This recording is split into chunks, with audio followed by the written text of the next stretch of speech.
Hello everyone and welcome back to Let's Play Silent Hill. In the last part we got into the Otherworld portion of the school, and now it's time for us to go finish off this area, even though we're not finishing it off for most of the part, I think. We're still here for a little bit. The quote-unquote dungeons of Silent Hill are interesting in that there's not too many of them. In fact, I'd argue by the time you're done with the school, you're about a third of the way through the game. But there's enough moving about on a first playthrough especially that they feel a lot longer on the first run. I can tell you that for a fact. I was here for like 2 or 3 hours my first playthrough just because I was getting lost trying to figure out where I was going and all that. It helps in a way that because of how the map fills out in Silent Hill, you can argue every area is more of a labyrinth because it doesn't show its true form until you investigated everything. Like, you can't tell which doors can't open. You can't tell where there's walls that there aren't, especially here in the Otherworld. It's constantly evolving how you approach it in that regard, and I do like that. With that said, I should note something I don't think I've mentioned yet. I mentioned that you can turn off the flashlight by, I think it's pressing the circle button. There is a gameplay thing to that outside of enemies not being able to see you. You can't pick up items, and you can't look at the map because it's too dark in most cases. But then again, it's not always nighttime, so there's not always going to be a time where you're using the flashlight, so that at least makes sense. Back here again, huh? What do we got, a devil cat in this one?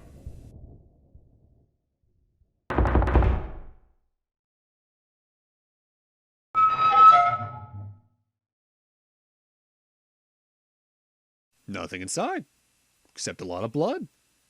Huh. You know, I figured there'd be more of a jump scare there. Like that one. Silent Hill doesn't do outright jump scares often. And when they do, they tend to play with you a little bit like that, where you expect it's going to be right there. But then it's like a minute after right there, so to speak. There's a notable one as well in Silent Hill 3 in the mannequin room. Those who played know what I'm talking about. But outside of that, there's only a couple occasions per game where they attempt to even do something remotely like a jump scare, but that's the most outright loud sound, sudden movement kind of thing. And I appreciate that. Because a lot of the time in other horror games, jump scares, yes today, but even a little bit back then, jump scares were more like how they added to the tension so you never knew when something would jump out at you. I'm immediately thinking actually of Resident Evil 2. In particular when you're in the interrogation rooms, when that liquor bursts through the one-way glass in, I think it's the B scenario? And situations like that. In fact, Resident Evil in general is a lot more fond of jump scares or suddenly a zombie from around a corner. And Silent Hill does avoid a lot of that kind of stuff, partially because the camera's so different. Like Resident Evil, every camera angle, partially because the pre-rendered backgrounds, is set until at least Code Veronica, where there's some camera movement. In this game, the camera's almost always behind you or at an angle where you can see most of the room, so enemies don't tend to surprise you like that too often.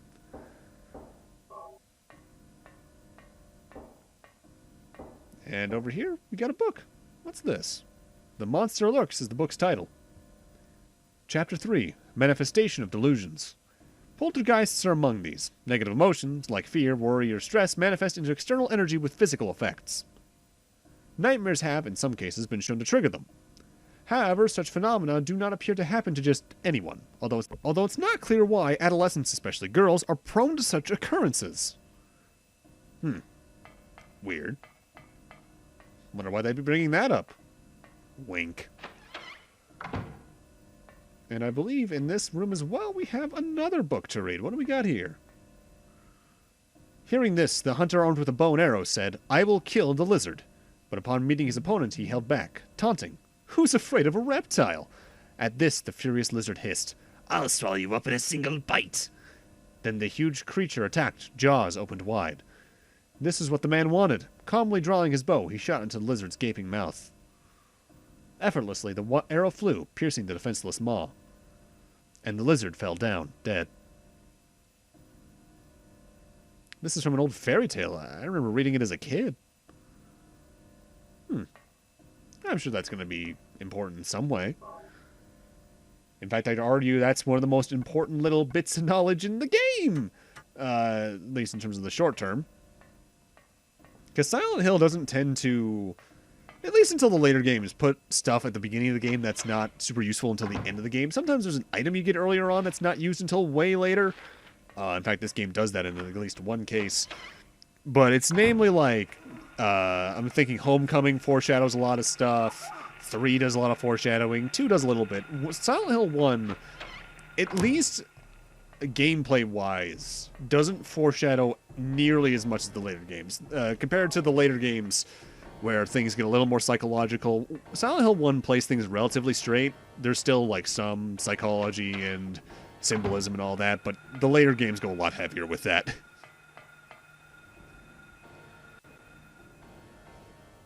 Like, there's some debate about some stuff in the later games when it comes to what certain things could mean. Silent Hill 1 is much more, oh, it's this, or, oh, it's that. And I'm not going to be going all into the symbolism of all that. There's people who've already talked about that info on their LPs. I think Rome Mithril talked about that at least once or twice when they LP'd the games. And the Silent Hill wiki is filled with that information if you ever want to look into it.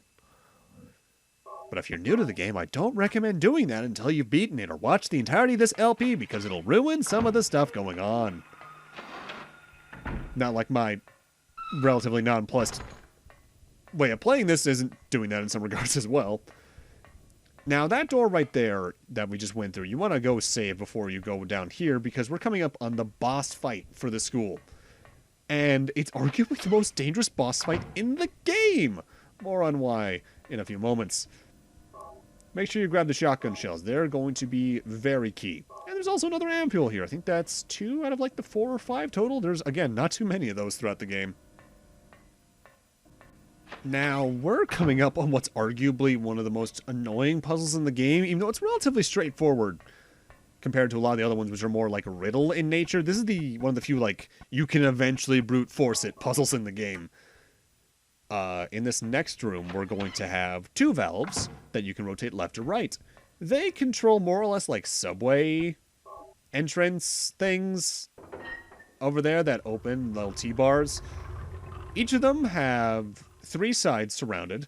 We need to make it so that both of the sides that aren't spoked out are facing towards the center. Best way to do this, turn both valves, I believe, right twice, starting with the one on the right, but I think you can just do it with both. And that should open it all the same, because I believe the way it works is rotating a valve turns the equivalent side 2 or 3 notches, so to speak, and it moves the opposite side 1. But now we're on to the boss fight.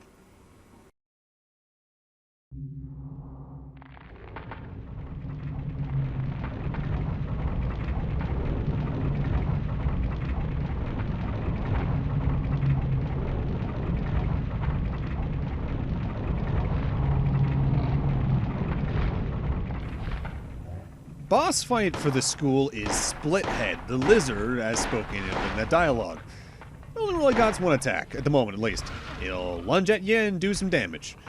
The more damage you do to it, the closer it gets to its second phase, which is where things get a little tougher. This boss, I think, can only be killed in one specific way unless you just have like one of the post-game super weapons where you can just whittle down its health super fast. And that is, eventually, it'll get stunned and start breathing more heavily. And at that point, its face is gonna start wiggling around a little bit. Essentially, there's reasons it's called Splithead. Its head can literally split in half. And when it does that, in phase 2, I think it's about to happen right about now, it can open its mouth to swallow you whole in one bite. It is an instant kill. But you can only do major damage to kill it with a shotgun when its mouth is open. The bow and arrow thing was a hint, just straight up.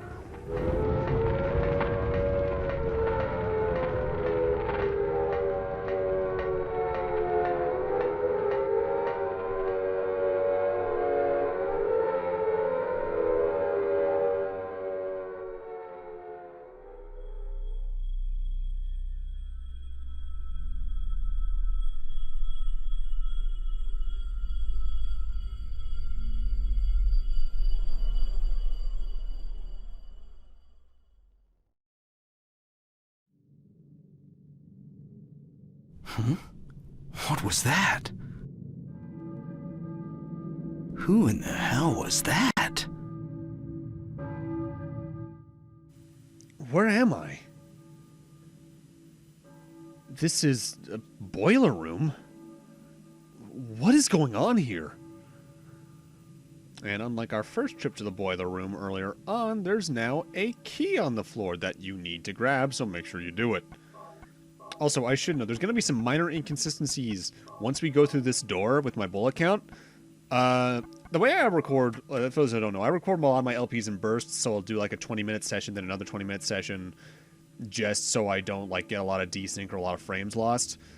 I lost a lot of the footage for the next 2 sessions after this initially, so I had to re-record the game from this point on, and I tried to get my bullet counts as close as I could, just so those playing this as a guide will have relatively close amounts, but like, I think there's some less, I think I have a few less handgun bullets, or maybe a few more. It doesn't matter, because again, there's more than enough ammo, but in case you're wondering why that is and you spot that, that's why. I just lost some footage. I hear a church bell? Maybe, who's ringing the bell? And we now have our next objective. We need to head a couple streets over to the Balkan Church. Daytime has once again returned to Silent Hill. There are no more enemies in the school, I believe. And I believe you can enter at least a lot of the rooms to grab items you couldn't before, or at least you didn't before in the case you couldn't. But we also want to come over here and get a list of teachers. Kay Gordon. That's it. I'll note the address down on the map. We got the Gordon key a few moments ago, and now we have the key to her house. I believe it's a her, at least. I think her and a couple of the other teachers in there are named after a band in particular. Because, like how we couldn't access the west portion of the residential district from the northeast because of some streets broken, we can only access the area where the Balkan Church is through this teacher's house. There are not many enemies during this part of the game, but there are still some groaners and some of the little flying enemies, so be careful. Again, whenever it's dark, generally, is when there's a lot more enemies. So we need to head down this street and then hang a left. I think even a lot of the street names are references to like writers and horror directors. Like I think the last part I brought up, Haunting a Hell House, who the main actress in that movie, I think the main actress at least, is the inspiration for one of the characters visually. Matheson Street, I believe, is named after the very director of that movie. Man, groaners are really hard to get hit by in my experience. As long as you're just moving on at a constant pace, they have trouble hitting you. Now, it might look the same as the other house we went to get to the school. But there aren't as many items on this pathway. In fact, something I didn't mention. There is a door you can investigate in the previous house that looked like this on the way to the school, but it's locked. That can only be opened if you've beaten the game in specific ways, because one of these super weapons is behind that door. I'll talk more in particular about the super weapons, how you get them, and their effects later on in the LP, as there's still more to talk about right now. But Silent Hill is definitely one of those games that on a first playthrough is very serious and intense comparatively. Whereas repeat playthroughs, because of some of the super weapons you get, it doesn't become a joke. It more so becomes a matter of trying to more or less put a speed run on yourself. Like, you can do a faster run, you can do a no bullets run, you can do no melee runs. It very much becomes like what Resident Evil has slowly become, where you can just try different playthroughs and just keep on trying to do better than your last run. Resident Evil 2 and 3 Remake do really well with that. And I'm hoping the Resident Evil 4 remake will as well. I still haven't played Resi 8. I only recently finally played all the way through Resident Evil 7. And I'm mad because apparently Amazon sent me the PAL version of the game, and I bought the DLC off the US PlayStation Store, and because of that, I can't match the versions. So I probably need to buy Resident Evil 7 again in order to play the DLC. Which sucks, but oh well. And I just wish we had something like a modern Silent Hill, because we haven't really gotten anything out of this series since Downpour, and with how Konami's been, I doubt we're seeing anything anytime soon. Man, the cancellation of Silent Hills still hurts. That, based off how Death Stranding ended up, Kojima making a horror game would have been beyond interesting on a cinematic level. How it would have been as a horror game, we would have yet to have seen, honestly. Hello, I'm Jesus.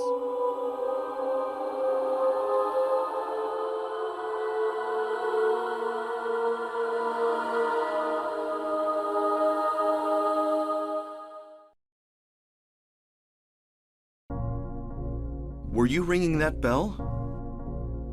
I've been expecting you. It was foretold by gyromancy. What are you talking about? I knew you'd come. You want the girl, right? The girl? You're talking about Cheryl.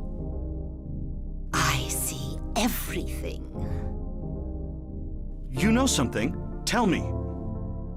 Stay back. Nothing is to be gained from floundering about at random. You must follow the path. The path of the hermit concealed by Flauros. What? What are you talking about? Here, the Flauros, a cage of peace. It can break through the walls of darkness and counteract the wrath of the underworld.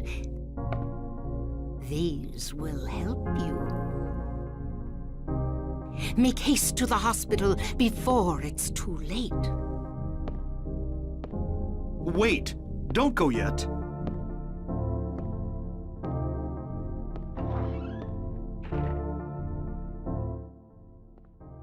Well, that was weird. I should note, by and large, most of the FMV at the very start of the game happens during the game or is meant to, like, show what's happening at Silent Hill while Harry's arriving. To this day, I don't know what the shot of her running away in the intro cinematic is meant to be. It's the one shot I don't understand in this game in terms of, like, the main story. I don't get it. But the church is also a save point, and there is a save point, and there is some ammo to grab in there, of course. But we now have our next objective. We need to get to the hospital, which means we need to leave the residential district and head east. Before we go all the way east, though, there is a couple of items you can grab at this point. I'm in particular heading to an area where you can grab one of the super weapons in the post-game. This, I think this is an auto garage right here. But the item you can grab here is interesting compared to some of the others in that it's a two-part item.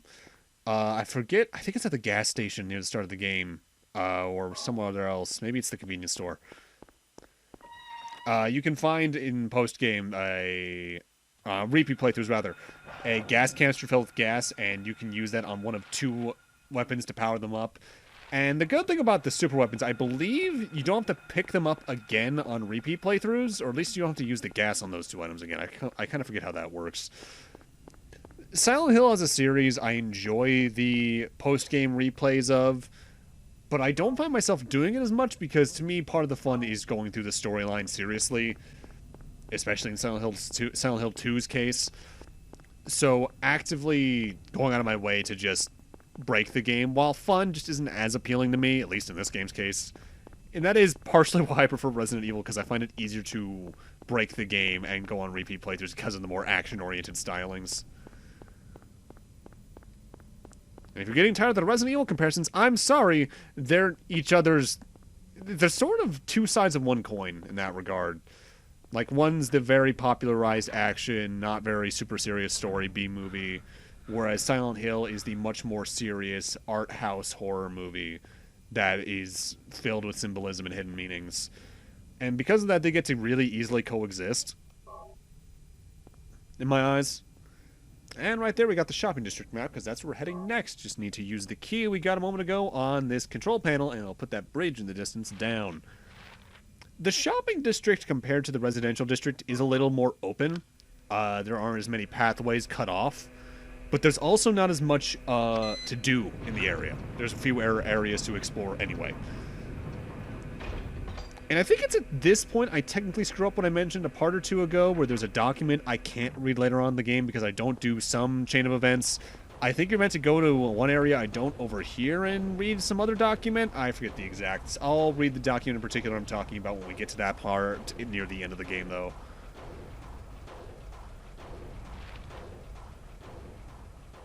Alright, we just need to get to the hospital, which is taking a right up ahead and then going due south.